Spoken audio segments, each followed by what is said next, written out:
Imagine this. You're famous. You're powerful. Your name is known across the world. And then one day, and you're gone. No body.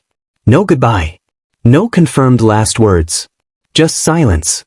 Tonight, we're diving into 10 real historical figures who vanished so completely that even decades later, nobody can say with certainty what happened to them.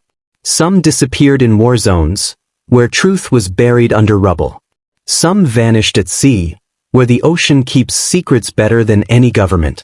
Some disappeared under surveillance, meaning someone, somewhere, had to look away.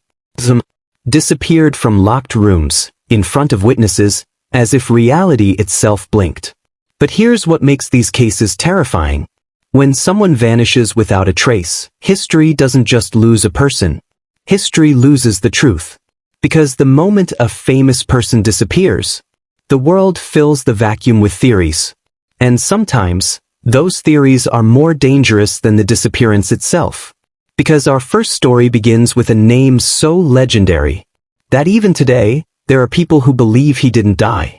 He escaped. And if that's true, then the most famous vanishing in modern history might not be an accident. It might be the greatest disappearance ever planned. Welcome back. On this channel, history isn't just a timeline. It's a mystery told in human footsteps. Because the past isn't made only of wars and treaties. It's made of people. And when a person vanishes, especially someone famous, powerful, or dangerous, history doesn't simply lose a name.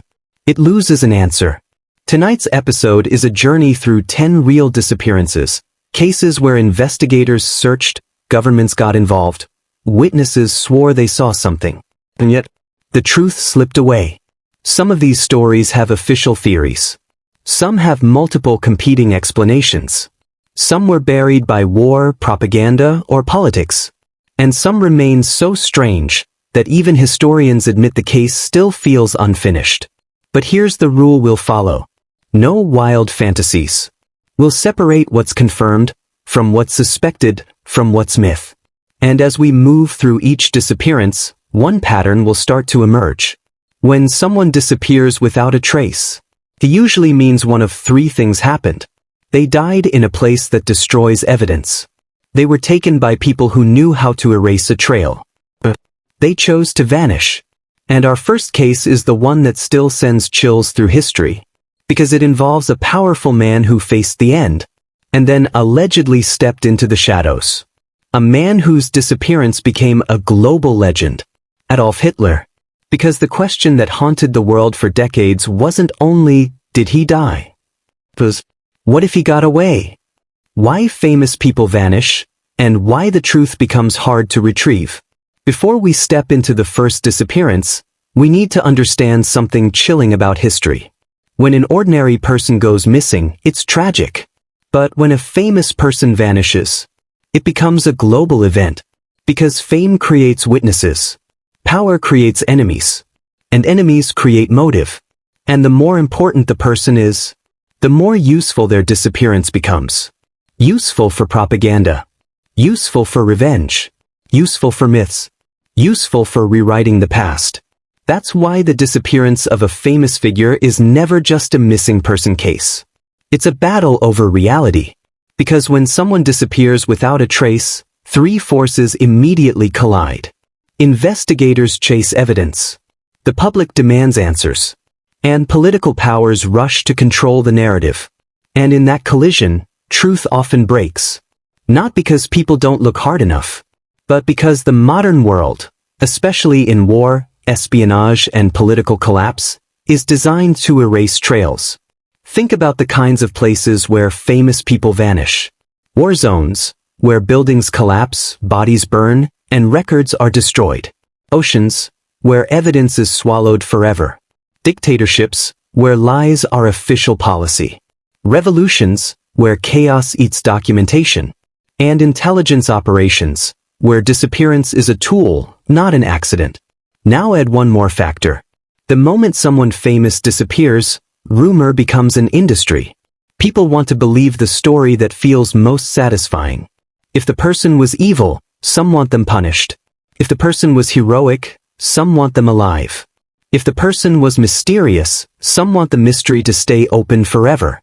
And then time does what it always does. It makes memory unreliable. Witnesses contradict each other. Documents vanish or get altered.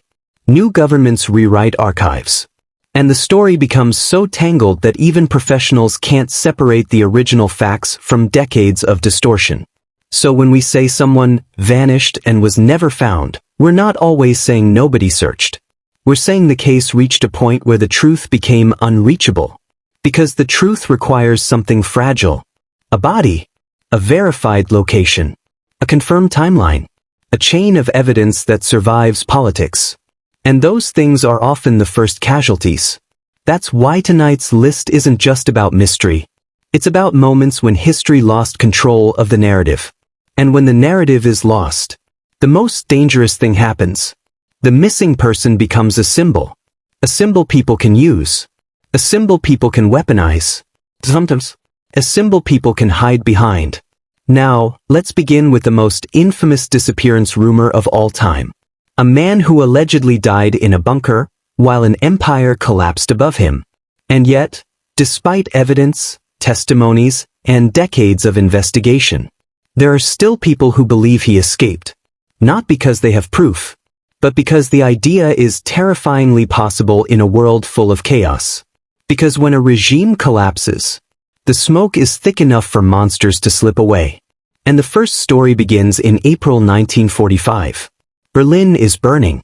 The Red Army is closing in. And deep underground, a dictator makes a final decision that will echo through history as one of the most debated vanishings ever. Case number 1. Adolf Hitler, the bunker, the body, and the rumor that refused to die. April 1945. Berlin isn't a city anymore. It's a wound. The streets are shredded by artillery. The sky is heavy with smoke. Buildings collapse like paper. And every hour, the Red Army moves closer, block by block, until the end becomes inevitable. Deep underground, beneath the ruined capital of the Third Reich, Adolf Hitler is trapped in his bunker. Above him, his empire is falling apart in real time. His generals are lying to him. His allies have abandoned him. His soldiers are dying in the streets. And yet, in that bunker, there's still a sense of ritual, like the regime is trying to pretend it has control. Hitler receives briefings. He rages. He makes plans that no longer matter. Then something happens that feels almost surreal. On April 29, 1945, Hitler marries Eva Braun. A wedding. Underground. While the world collapses. And just one day later, on April 30, the story says Hitler dies. Suicide. A pistol. A cyanide capsule. A final act. His body, and Eva's, are allegedly carried outside, doused in gasoline, and burned in the garden of the Reich Chancellery. And when Soviet forces finally capture the area, the remains are already ruined, charred, fragmented, hard to verify. And that is the moment the rumor is born. Because war doesn't just destroy cities. War destroys certainty. The Soviets recover remains. They interrogate witnesses. They gather dental evidence. They track the story through bunker survivors. And historically, most mainstream historians accept the conclusion: Hitler died in the bunker and was cremated. So why did the rumor survive? Because the Soviet Union itself, ironically, helped create the fog. In the early post-war period, Stalin reportedly encouraged uncertainty. Soviet statements were contradictory. Some officials hinted Hitler might have escaped. In a world of propaganda warfare, confusion was a weapon. And Western intelligence agencies received waves of claims. Sightings in Spain. Sightings in Argentina. Sightings in Brazil. Rumors of submarines. Rumors of underground escape routes. Most of these claims collapsed under investigation. But they never stopped coming. Because Hitler wasn't just a man. He became a symbol of evil. And when evil disappears without a public execution, the human mind struggles to accept it. People want closure. They want the villain punished in a way they can see. And when the body is burned, when the records are chaotic, when governments give mixed messages, the vacuum fills itself. Now here's the key detail that makes the rumor immortal. A body that can't be displayed becomes a story that can't be killed. Even decades later, when forensic dental evidence and historical testimony strongly support Hitler's suicide, the myth survives. Because what if he escaped is more emotionally powerful than he died quietly underground. But the deeper reason this case belongs on our list is not because the escape story is likely. It's because it shows how a disappearance, real or rumored, can become its own form of historical power. If Hitler might have escaped, then the war doesn't feel finished. If Hitler might be alive, then fear remains alive. And if fear remains alive, it can be used. Used politically. Used culturally. Used psychologically. That's why in the years after 1945, the Hitler escape myth becomes a global ghost story. And just like every ghost story, it survives because the evidence is messy enough to keep people arguing. But here's the pivot. Hitler's case is famous, but it's not the most mysterious. Because Hitler is a case where history has strong answers, and the public still refuses to let the question die. The next case is the opposite. The next case is someone who vanished, with no war bunker, no teeth records, no confirmed body. Just a plane. A mission. A final radio message. And then, nothing. Case number 2 is one of the most haunting disappearances in modern history. A woman who broke barriers across the world, and then vanished into the sky. Amelia Earhart. And once you hear what her last known transmission said, you'll understand why this mystery still keeps people awake. Case number 2. Amelia Earhart, the last flight, the last message, and the ocean that never gives evidence back. July 1937. The world is watching. Because Amelia Earhart isn't just a pilot. She's a symbol. A woman doing what almost no one on Earth had done, attempting to fly around the world. She's already famous. Already legendary. Already a headline before she even takes off. But this final stretch of the journey is the most dangerous. A long, unforgiving flight across the Pacific, toward a tiny speck of land in the ocean called Howland Island. If you miss it, you don't land somewhere else. You fall into nothing. The plane she's flying is a Lockheed Electra, modified for long-distance travel. With her is navigator Fred Noonan. 2 skilled people. A serious aircraft. A mission planned down to the minute. And yet, the Pacific doesn't care about planning. They take off from La, New Guinea, and head toward Howland. The U.S. Coast Guard cutter Itasca waits near the island to guide them with radio signals. The problem is the radios. Communication is weak, inconsistent, confused. Earhart can't hear the guidance clearly. The Itasca hears fragments. But fragments aren't enough to land on a dot in a moving ocean. And then, Amelia sends the message that becomes the heartbeat of the mystery. We must be on you, but we cannot see you, gas is running low. A chilling sentence. Because it means she believes she's close, but close means nothing when the target is a 2-mile-long island surrounded by endless water. Then another message. We are on the line 157-337. That line refers to a navigational position, suggesting they were flying along a calculated path to intersect the island. And then, silence. No more transmissions. No crash seen. No wreckage found. No bodies recovered. Just empty ocean. And that's what makes Amelia Earhart's disappearance so haunting. Because the ocean is the perfect place for reality to vanish. It destroys evidence. It scatters debris. It swallows metal and bone. It erases timelines. A disappearance at sea is a disappearance inside a shredder. And almost immediately, theories explode. One theory says they ran out of fuel and crashed into the ocean. That's the simplest explanation, and many historians consider it the most likely. But likely is not the same as provable. Because without a wreckage, the story never closes. Other theories appear. They landed on a different island. They were captured by the Japanese. They became prisoners. They survived longer than anyone assumed. Some of these theories are supported by clues, testimonies, or artifacts, but none have been universally confirmed. And that's why Earhart remains one of the greatest vanishing mysteries in modern history. Not because the truth is supernatural, but because the environment destroyed the proof. Now here's the part that makes this case feel like a cinematic nightmare. The US launched one of the largest search operations in history at the time. Ships, aircraft, men, resources, sweeping the ocean. And they found nothing. Imagine that. You vanish while the world is watching, and the world looks for you, and the world comes back empty-handed. It's the kind of disappearance that turns a person into legend, but it also demonstrates a brutal rule. When someone disappears in a place that eats evidence, history becomes speculation, and in that speculation, myth becomes powerful, because as long as the body is missing, the story never ends. And that brings us to case number 3, because the next vanishing doesn't happen in an ocean. It happens in the jungle, in war, in chaos. And the missing person isn't just famous. He's a symbol of revolution. A man whose death was announced, but whose body was never conclusively produced. And when the body isn't produced, revolutions can live forever. Case number 3 is one of the most discussed disappearances of the Cold War era. Che Guevara. And once you hear how his story ends, you'll understand why his vanishing became part of his myth.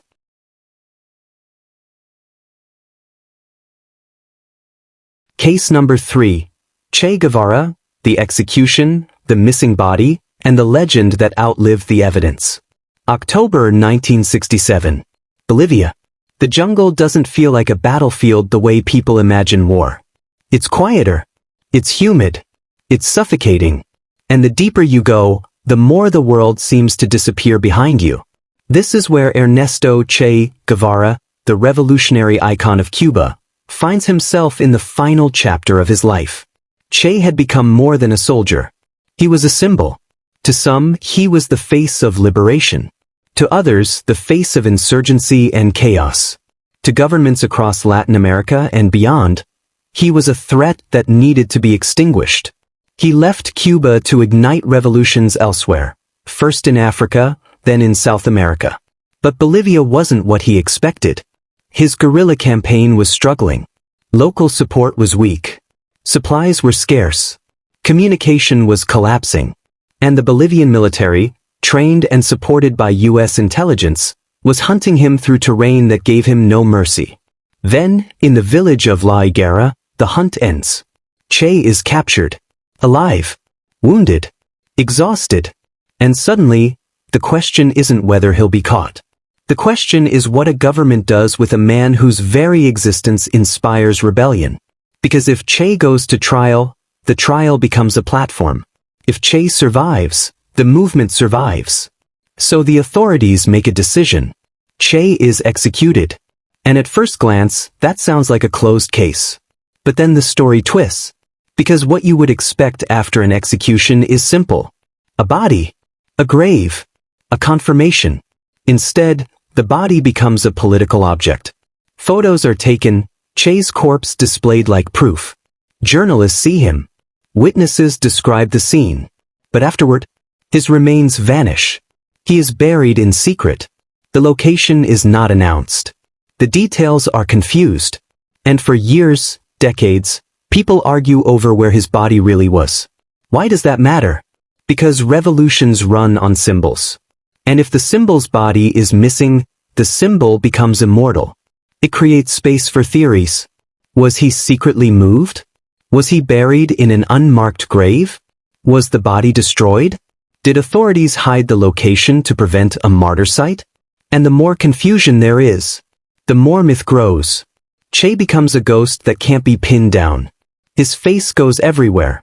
Posters, flags, murals, t-shirts, until he becomes almost mythic, detached from the man he actually was. Now, historically, the mystery did have a major development decades later. In the late 1990s, efforts led to the discovery of remains believed to be Che's near Vigrande, Bolivia. They were exhumed and eventually returned to Cuba, where he was reburied in Santa Clara with official honors. That seems like closure. But here's the haunting part. Even with remains recovered, the decades of secrecy did something permanent. It turned his death into an unresolved story for an entire generation. And that's why Che belongs on this list. Not because he literally vanished in the moment, but because the deliberate disappearance of his body created a political mystery that shaped memory. Because when a government hides a body, it's not just hiding a person, it's trying to control what that person becomes. But history doesn't always obey. Sometimes hiding the body makes the legend stronger. And now we move to case number 4. Because the next disappearance isn't about revolution. It's about science. A man whose work changed physics. A man whose mind shaped the modern age. And yet, when he vanished, the only thing left behind was a half-finished journey and a car found abandoned near water. Case number 4 is one of the strangest missing person cases in modern intellectual history. Ettore Majorana. And once you hear why his disappearance still matters to physics, you'll understand why some believe he didn't simply vanish. He chose to erase himself. Case number 4, Ettore Majorana, the genius physicist who vanished and left behind a puzzle that science still whispers about. March 1938, Italy. And in a world that feels increasingly unstable, fascism rising, Europe edging toward catastrophe, one of the greatest scientific minds of the century disappears. His name was Ettore Majorana. To physicists, Majorana wasn't just brilliant. He was unsettling, because people around him believed he saw farther than anyone else. He worked alongside Enrico Fermi. He contributed to theoretical physics in ways that were almost ahead of language itself. Some colleagues called him a genius on the level of Newton. And then he vanished. Not in war. Not in a jungle. Not at sea. But in an everyday modern way. A trip. A ferry. A missing man. Majorana traveled from Naples to Palermo by ship. He bought a ticket. He boarded. He was seen. And then, he was never confirmed again. The strange part is what he left behind. Letters. Messages. Ambiguity. He sent communications that hinted at despair, maybe suicide, then others that seemed to reverse that implication. His behavior had grown increasingly withdrawn in the months before. When authorities searched, they found no body, no confirmed suicide site, no clear trail, just a man who had stepped out of history. And that's why Majorana's disappearance has fascinated people for nearly a century. Because unlike a war disappearance, this one feels deliberate. As if a man brilliant enough to understand the future may have decided to reject it. Some theories say he committed suicide, perhaps jumping into the sea. But the absence of evidence keeps the case open. Other theories say he vanished intentionally to live a quiet life under a new identity, possibly in Italy, possibly abroad, possibly in a monastery, possibly in South America. And here's why this case turns from mystery into something deeper. Majorana disappeared at a terrifying moment in scientific history. The late 1930s were the doorway to modern nuclear physics. This is the era when the foundations were being built for what would become the atomic age. Scientists were learning what was possible. And some were beginning to realize what that possibility meant. The destructive capacity of the atom. The scale of what knowledge could unleash. So people began to ask a chilling question.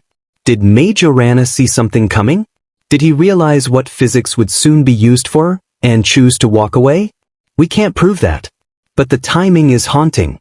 A genius disappears right before the world enters its most violent technological transformation. And the absence becomes its own message. Because Majorana is the kind of figure whose disappearance invites interpretation. If a revolutionary disappears, we think politics. If a pilot disappears, we think accident. But if a genius disappears, we think intention. We think he knew something. And that feeling, whether true or not, keeps the case alive. Because it suggests the most unsettling possibility. That sometimes the smartest people in history may have chosen to vanish. Not because they were hunted, but because they refused to be part of what was coming. Now, we reach a turning point in our list. Because the next disappearances aren't just missing people. They are disappearance events so dramatic, so public, so entangled with mystery, that they became permanent scars in the historical record. And case number 5 is one of the most infamous mysteries on Earth. A prisoner. An island. A locked fortress. A man who either died anonymously or escaped in a way that would make him the greatest vanishing act in modern history. Case number 5 is the escape or disappearance of the prisoner known as the Man in the Iron Mask. And once we step into that story, you'll realize why sometimes the most powerful vanishings aren't accidents. They're engineered. Case number 5, the Man in the Iron Mask, the prisoner who vanished into history and may have been erased on purpose. The most terrifying disappearances aren't the ones caused by storms. They're the ones caused by people. Because nature can erase evidence by accident, but power can erase evidence on purpose. And case number 5 is one of the earliest, most infamous examples of that. The prisoner, kept for decades, moved between fortresses, guarded like a state secret, and then buried in anonymity. A man whose name was never officially confirmed. A man forced to live behind a mask. Not because he was disfigured, but because someone didn't want the world to know who he was. History calls him the Man in the Iron Mask.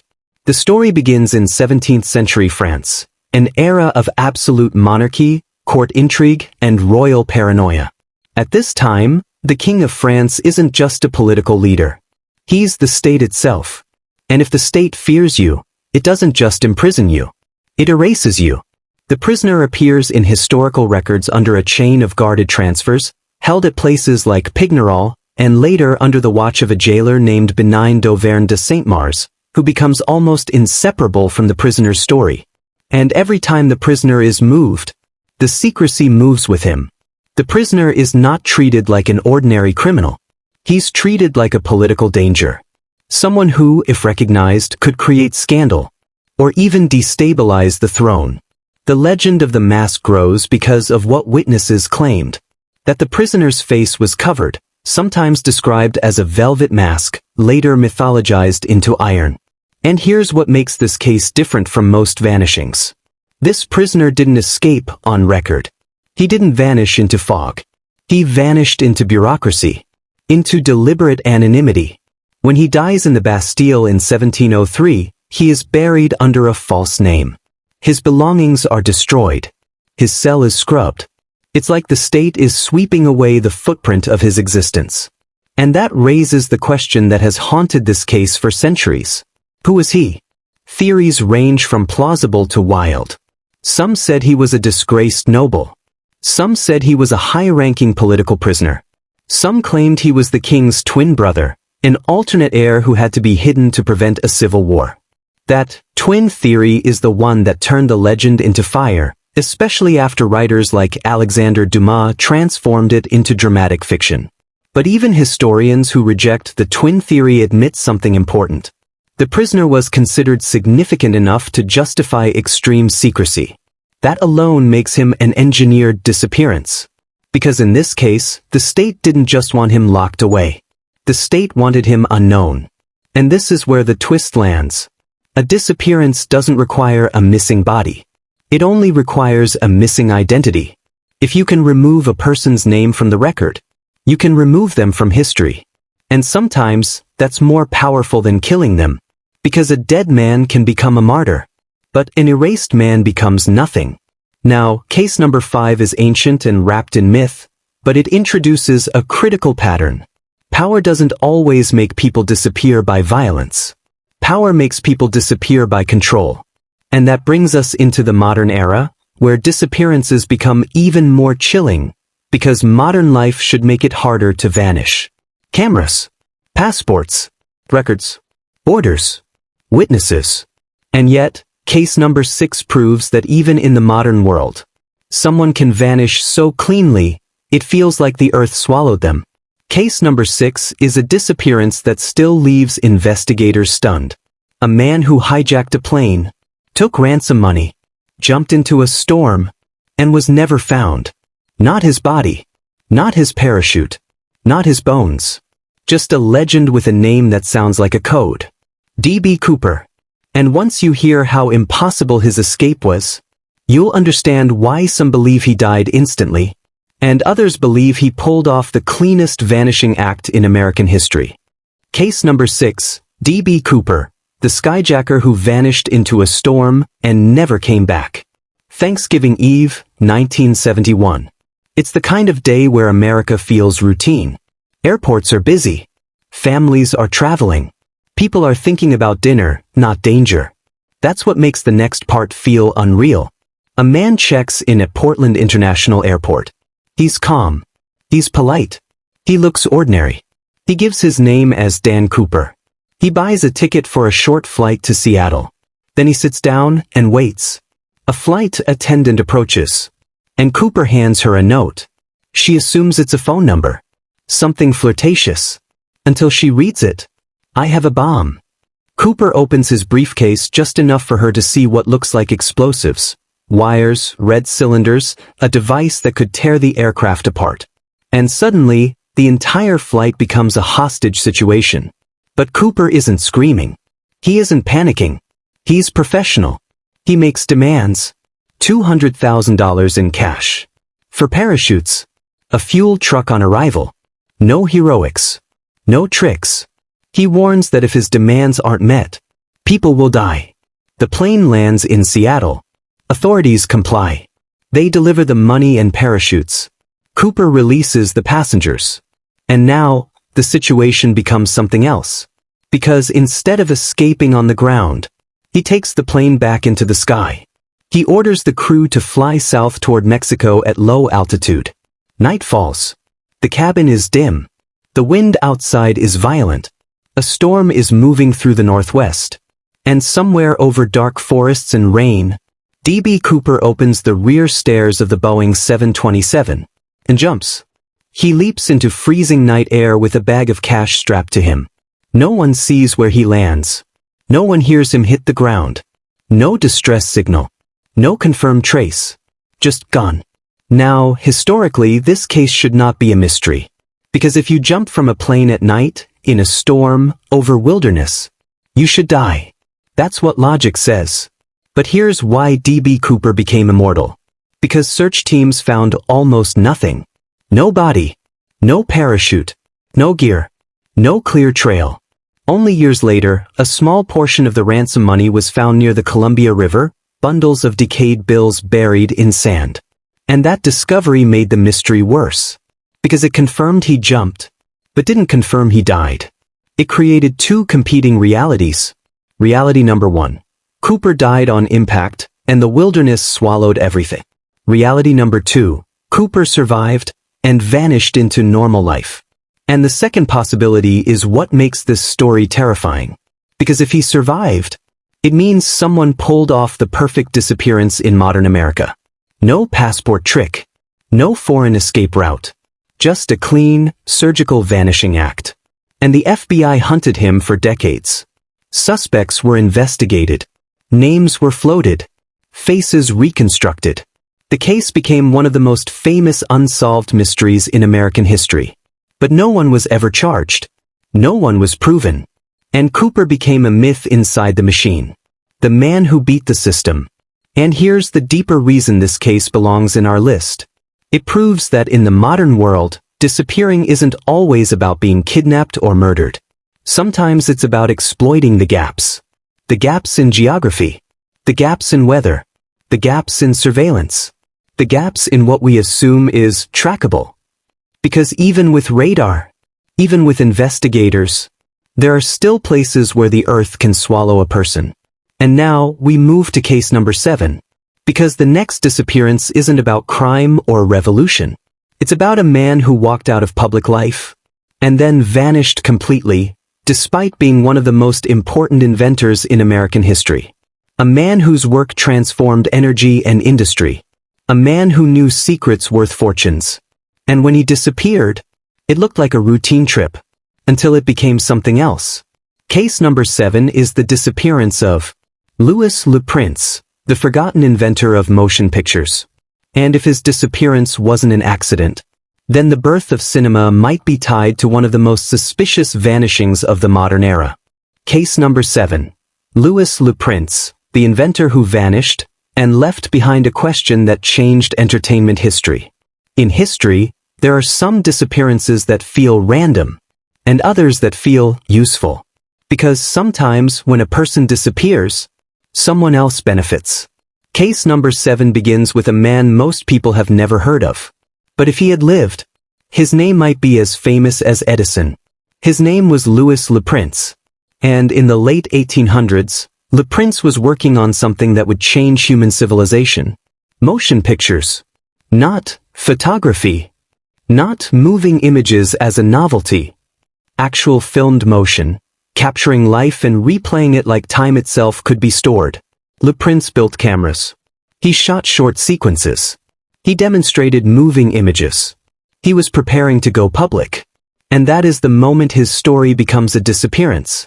In September 1890, Louis Le Prince boarded a train in France, traveling from Dijon to Paris. He never arrived. No witnesses saw him leave the train. No body was found. No luggage recovered. No confirmed explanation. Just gone. And that disappearance happened at a time when invention was not only about brilliance.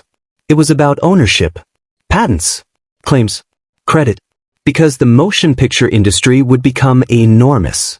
And in the years after Le Prince vanished, Thomas Edison and others became dominant names in early cinema development. This created a controversy that still echoes. Was Le Prince first? And if he was, did someone have reason to stop him? Now we have to stay grounded. There is no conclusive proof that Le Prince was murdered. There are multiple theories. Suicide. Accidental fall. Disappearance by choice. But the timing is what makes it unforgettable. A man on the brink of revealing a world-changing invention vanishes in transit. And his disappearance leaves a vacuum. And in that vacuum, history gets rewritten by whoever remains. Because when Le Prince disappeared, he didn't just lose his life. He lost his claim. His patents and demonstrations became harder to defend. His legacy weakened. And once a legacy weakens, someone else fills the spotlight. That's why this case isn't just a mystery. It's a lesson. In innovation, being first is not enough. You have to survive long enough to prove it. Now, we move quickly through case number 8, number 9, and number 10, because these final disappearances share a grim theme. Sometimes people vanish because the world is too big. And sometimes people vanish because the world is too controlled. Case number 8, Harold Holt, the Prime Minister who walked into the ocean. In 1967, Australian Prime Minister Harold Holt went swimming at a beach known for dangerous currents. He disappeared in the surf. His body was never recovered. It became a national shock, a leader vanishing like a civilian. Theories surfaced: accident, suicide, even espionage speculation. But the most likely truth is also the most haunting. Sometimes nature can erase anyone, even a head of government, without leaving proof. Case number 9. Glenn Miller, the musician who vanished during World War II. Glenn Miller wasn't just a bandleader. He was the soundtrack of a generation. In 1944, he boarded a small aircraft in England, headed for France to entertain troops. The plane disappeared over the English Channel. No wreckage confirmed. No body recovered. Wartime flight logs were chaotic, the weather was brutal, and the channel is unforgiving. To this day, the exact cause remains uncertain: mechanical failure, weather, or accident. But the result is the same: a famous voice of America swallowed by war. Case number 10, The Princes in the Tower, two royal children who vanished into power. London, 1483. Two young princes, Edward V and his brother Richard, were placed in the Tower of London. They were seen. Then, they vanished. No confirmed bodies. No public executions. No official closure. Their disappearance happened during a brutal political struggle for the English crown. And because they vanished, a new king ruled. Their fate remains one of history's darkest unresolved royal mysteries. Because if they were murdered, then a disappearance changed the trajectory of monarchy itself. Now let's step back. 10 disappearances. 10 missing truths. And what do they all have in common? They create a vacuum. And that vacuum gets filled by stories. Sometimes those stories are accurate. Sometimes they are lies. But either way, those stories shape history. Because when the truth disappears, narrative becomes power. And now we arrive at the modern analysis, because the world today is more connected than ever. So why do people still vanish? And what does that say about us? Why people still vanish? Even in the age of cameras, satellites, and data, you would think, in the modern world, disappearing would be impossible. We live under cameras. We carry GPS devices. We leave digital fingerprints with every click. We log into accounts that remember everything. So why do people still vanish? Because technology didn't eliminate disappearance. It changed the rules. In the past, a person could vanish by crossing a border. Today, a person vanishes by slipping into the blind spots of the system. And the system still has blind spots. Nature remains a perfect eraser. The ocean still swallows evidence. The wilderness still hides bodies. Storms still destroy wreckage. That's why cases like Amelia Earhart or Harold Holt remain so haunting. Because you can't interrogate water. But there's another reason disappearances still happen. Control. Because the more organized a society becomes, the more organized its disappearances can become. Intelligence agencies know how to erase trails. Criminal networks know how to move people. Corrupt officials know how to lose paperwork. And even without conspiracy-level planning, a person can vanish through something as simple as bureaucracy. A missing report filed too late. A witness who changes a story. A record that gets destroyed or never existed in the first place. And then there's something darker. Sometimes people disappear not because they're taken, but because they choose to leave. To escape debt. To escape shame. To escape danger. To escape themselves. And in those cases, the mystery isn't about violence. It's about identity.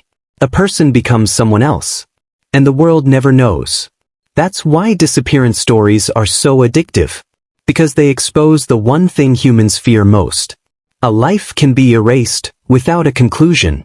And once that possibility exists, every society becomes haunted.